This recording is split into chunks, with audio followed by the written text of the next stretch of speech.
the 10 working principles for a healthy society. Principle number 1, be who you are on purpose. So what is it I want you to get out of this? I want you to get out of this fill in the blank series an edge. I want you to get an edge in your life. And here's the first edge I want you to get. I want you to be able to figure out who you are and how you got to be who you are, where you are. Now think about that. You know what you do. You know what your job is. You're a mom, you're a dad, but you're a baker, a candlestick maker, you're an accountant or an architect or a teacher. That's what you do. That's not who you are. So I want you to know who you are, and more importantly, how you got to be there. And I'm going to tell you how we're going to figure this out.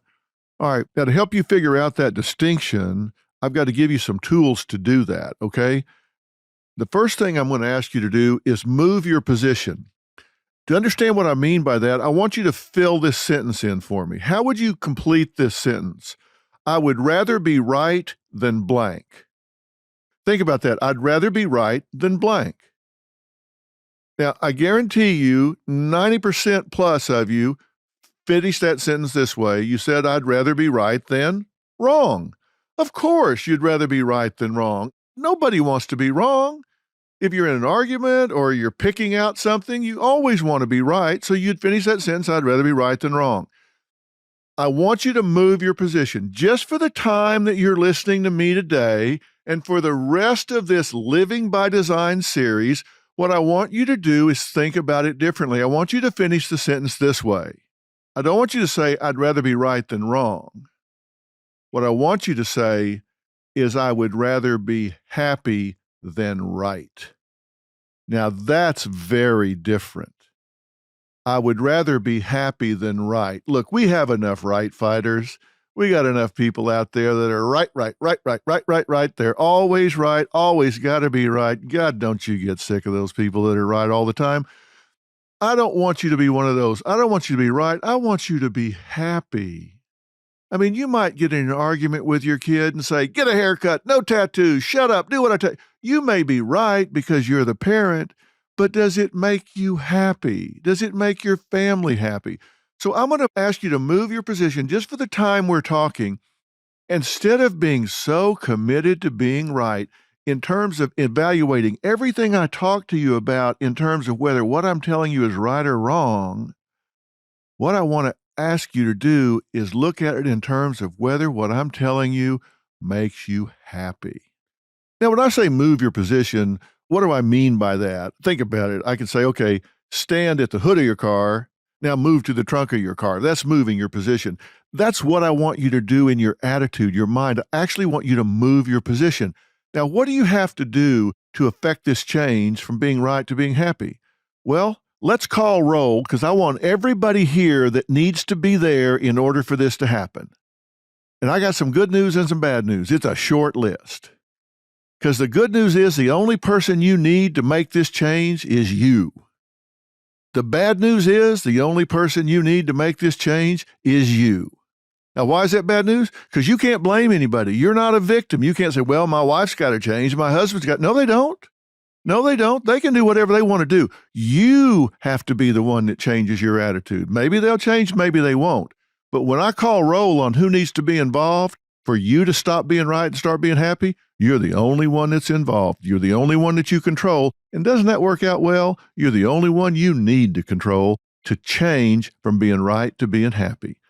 So let's just get this right. If you're going to live by design, the design is for you.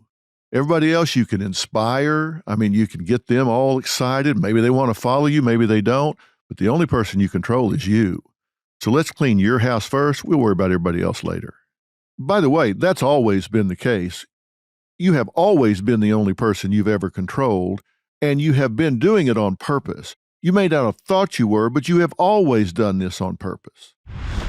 Lori Gottlieb is a psychotherapist. She's a New York Times best-selling author. And in addition to her clinical practice, she's co-host of the popular Dear Therapist podcast, which is produced by my good friend Katie Couric. She also writes the Atlantic's weekly Dear Therapist advice column.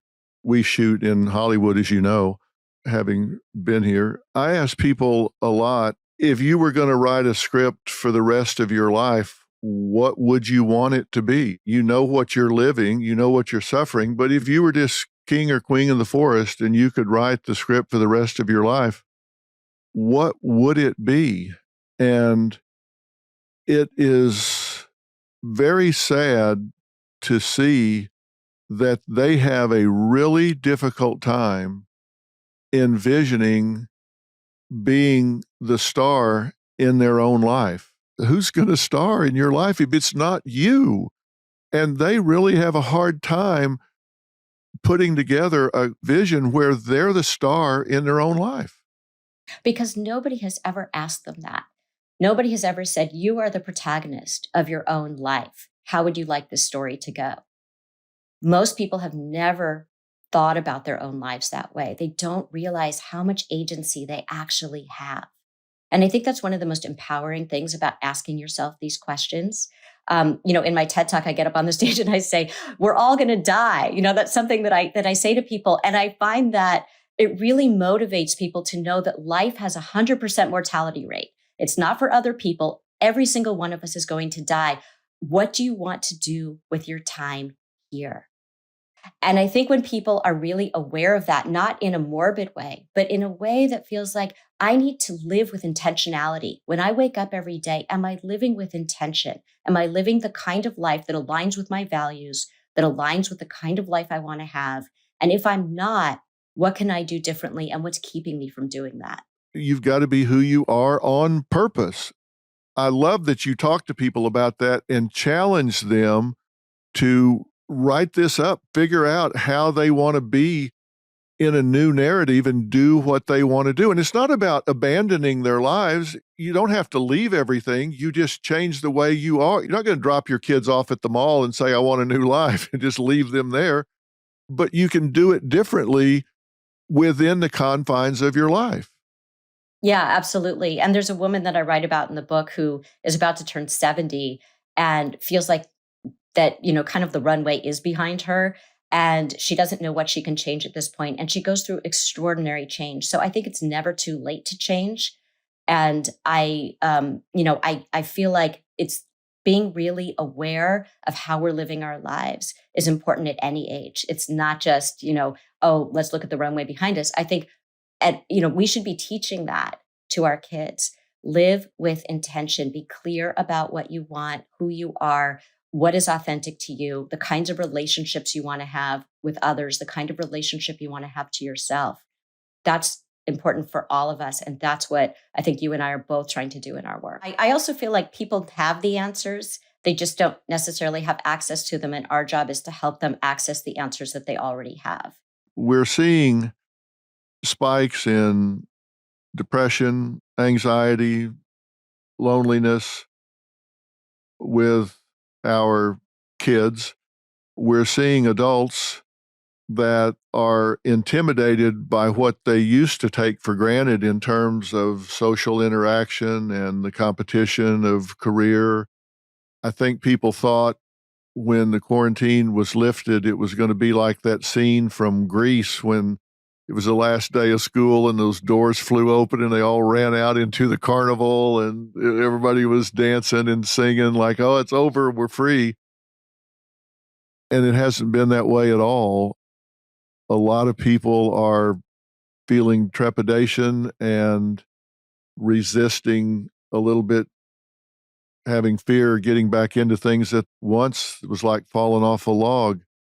What do you think people need to say to themselves as they transition back into a fully functioning world? Well, I think that people have to realize that we've all been through a big change and everybody has reacted differently and everybody's had different circumstances. And I think we need to allow for that. I think that, we've talked about this collective trauma, but it's been different for different people. And so, and people are going to have different feelings about what it means to transition to something that feels more normal, but isn't quite normal because COVID is still here. So I think it's really important just to allow for people to have their experiences, not judge people for what they're experiencing, not fight with them about, they need to feel a certain way because you feel a certain way. And just, I think if the pandemic taught us anything, it's about, we need to have more compassion for one another. Pastor James Ward says that the core conviction to overcome is the first step to shifting from victim to zero victim thinking. So we're going to talk about Pastor James' book, Zero Victim, Overcoming Injustice with a New Attitude, and ways we can get out of victimhood. And when I say get out of victimhood, it really is an escape, because this can be a prison that we get caught in our lives. It can be a way of looking at things. It can be a lifestyle. It can be an attitude of approach to how we live our lives. I think Pastor James has really identified something that I think can be outcome determinative in a person's life. I didn't read you in the book as being a denier at all, being naive at all, seeing the world through rose-colored glasses at all, or asking your reader to do the same. In fact, I read you as saying, this is real, this happens, so you better get ready for it and check your mind. In fact, you say in the book that people with a victimhood mentality are undisciplined thinkers, I think is how you referred to it, as undisciplined thinkers. You're not checking your thinking. You're letting somebody else control your thinking. You're not being disciplined in your thinking.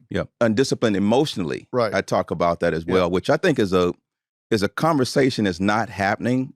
And I just want to be clear, we're not being condescending to people at all. But I think that people who are undisciplined emotionally are all over the nation right now. I think that this is the problem. I don't think that times are getting harder.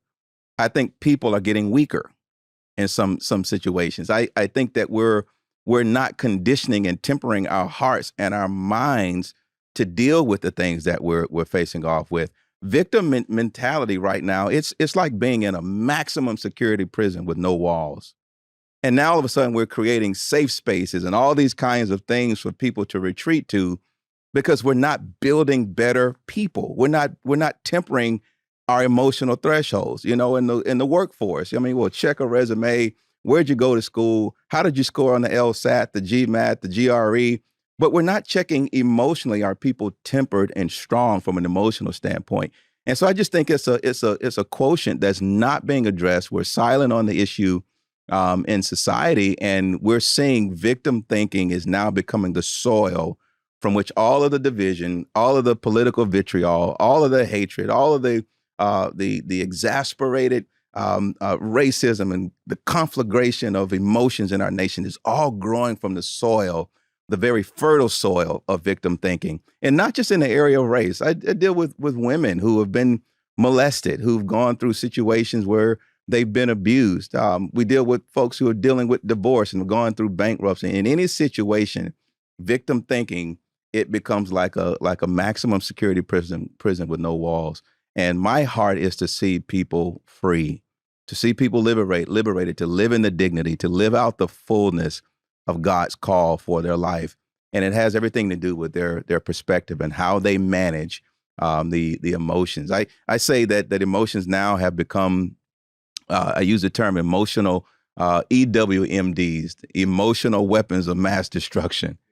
And I think we're seeing that on a cataclysmic scale in our nation right now. Let me say very clearly, he is not denying that there is systemic racism. He is not denying that there are people out there that will victimize you. He is not denying that there are circumstances or situations that will prey upon you and that you don't have a choice about that. What he's saying is you have a complete choice about what you do about it, what you say to yourself about it, whether you put it on and wear it like a coat, or whether you throw it off and say, I'm going to choose how I react to this. Fair statement? Very, very fair, accurate. Zero victim thinking is preventative. It's preemptive. I use an analogy to describe how victim thinking works, and I use the analogy of baseball. And I like to say that the pitcher is a really, really bad guy because he throws this object that's rock hard at 100 miles an hour at this other guy behind home plate. That's not a nice thing to do. And let's just say that the catcher now on the receiving end of this projectile, this life-threatening projectile that's coming his way, if he is unprotected, unaware, and unprepared, he could easily lose his life with a baseball being thrown at him at 100 miles an hour. But because he prepares, because he preconditions his mind, he takes the proper stance, he puts on the right protective equipment, he stretches out his hand in anticipation of the pitch that's coming his way. And what was potentially a life-threatening situation has now become America's favorite pastime. It's a sport to him. Why? Because he manages the problem that is coming. That is how I describe the necessity of preconditioning your mind to develop a zero victim mindset. The pitches are going to come. The victimization is going to come through relationships, through the work experience. This is something universal. The only qualification you need to be victimized is to be born. It happens to people all over. I talked to a number of folks who are immigrants from other countries who are saying, you don't understand victimization in America when you haven't had a tyrannical government and a dictator. And so it's part of life. The world is a hostile place. But again, the way that we prepare and precondition our minds to deal with those things determine whether or not they have effect on us at all. And that is my encouragement. You mentioned the power of attitude and why I acknowledge the internal discipline, the emotional discipline that's needed. I'll use another analogy. You know, I love college football. I love Alabama football. You know what? It makes me happy when my team wins. But if my team loses, I'm unhappy about it, but it doesn't rob me of my joy. My joy is separate and independent from whether or not my team wins or loses. So I'm happy if my team wins and I'm joyful. But if my team loses, I'm unhappy. But that doesn't mean I'm unjoyful. What's the difference? Happiness is a result based upon external circumstances, but joy is an internal, unchangeable reality. The same thing is true with freedom. The same thing is true with zero victim thinking. We got to build better people and equip people. I think this should be taught in the school systems. I think it should be taught in churches, that we've got to help folks be equipped to face off with the challenges that we're all facing, and really begin to kind of put this in the right framework. When I say that these are toxic personalities, it doesn't mean they're evil human beings. It doesn't mean that they're second-class citizens. It just means that their level of adjustment is such that they're toxic in your life. I'm not asking you to say, I'm putting myself in a position where I'm better than these people or I'm sitting in judgment of them. I'm just saying protect yourself. And let me give you an example. I think life is largely about intentions. I mean, doesn't it matter when somebody does something? Don't you want to know what their intention was? Think about this. If somebody's backing out of the driveway and you're standing there and they run over and crush your foot, if they did it on purpose, they saw you standing there, they were upset with you, they swerved the car over and crushed your foot on purpose, that's different than if they didn't see you and it was purely an accident. Does it matter that one had a bad intent and the other didn't have a bad intent at all? Yes, it does make a difference. However, your foot is just as crushed either way, right? Your foot is crushed just as bad either way. Now, I had a friend in my life when I was growing up, and this guy I'm telling you, it was like he had a cloud over his head. It just seemed like drama followed him around. No matter what happened, no matter where we went, it just seemed like something bad always happened. Something got broken, a fight broke out, conflict. We could be at the Y swimming. Before you know it, he's involved in somebody hitting their head on the diving board. Did he push him? No, but was he involved? Yes. We would ride our motorcycles and there would be a crash. I mean, did he crash the other motorcycles? No. But was he involved in the crash? Yes. It was like he was always in the middle of catastrophe. Now, here's the thing. And my mother said this to me real clearly. She said, look, he's a good kid. There's no question about it. But I'm telling you, you hang around with him. It's not a matter of if, it's a matter of when. It's not a matter of if you're going to get caught up and be in the crash, be in the drama, get in the fight. It's a matter of when it's going to happen, not if. Doesn't mean he's a bad person. It just seems to follow him around. Now, it would be indiscreet for me to say his name, JoJo, and she was right. He's been a friend forever, but somehow or another, JoJo just seems to attract this stuff. He could be sitting alone in a chair, and somehow or another, the leg would break and a splinter would fly in somebody's eye and a fight would break. Something would happen. I've asked you to do an audit, and I'm not asking you to sit in judgment. I'm just asking you to acknowledge, do you have these people in your life? And if you do, whether the intent is there or whether it's not, you have to make up your mind as to whether or not you're willing to put yourself at risk or whether you're not. You know, Maslow says that we have a hierarchy of needs, and, you know, first is survival. And until we have that covered, we're not interested in much else. But when we have all of these different things covered, then we start thinking about actualization, where we start thinking about helping other people, giving to other people. Maybe you're at that point where you want to define your uniqueness in what you can do for other people. I'm just saying, I'm not trying to tell you what your currency is. I'm asking you to define what your currency is.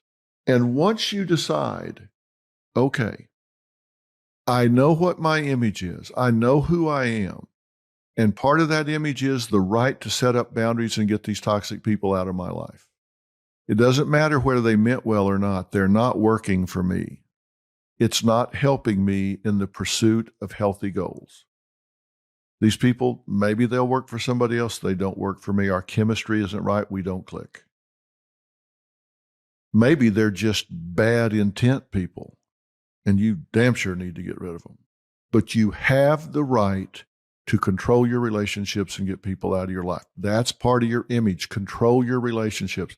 Some people say, oh, I don't want to talk to this person because when you say hello, it's going to be an hour. You know what? If that's true, you're not running your own life. Because you should be able to say, hey, it was good seeing you. Sorry, I can't visit right now. I got to go. And they go, oh, well, and get offended. Well, then let them get offended. If you need to go to pick up your kids, you don't need to hide in a broom closet when you see this person coming because they yammer on for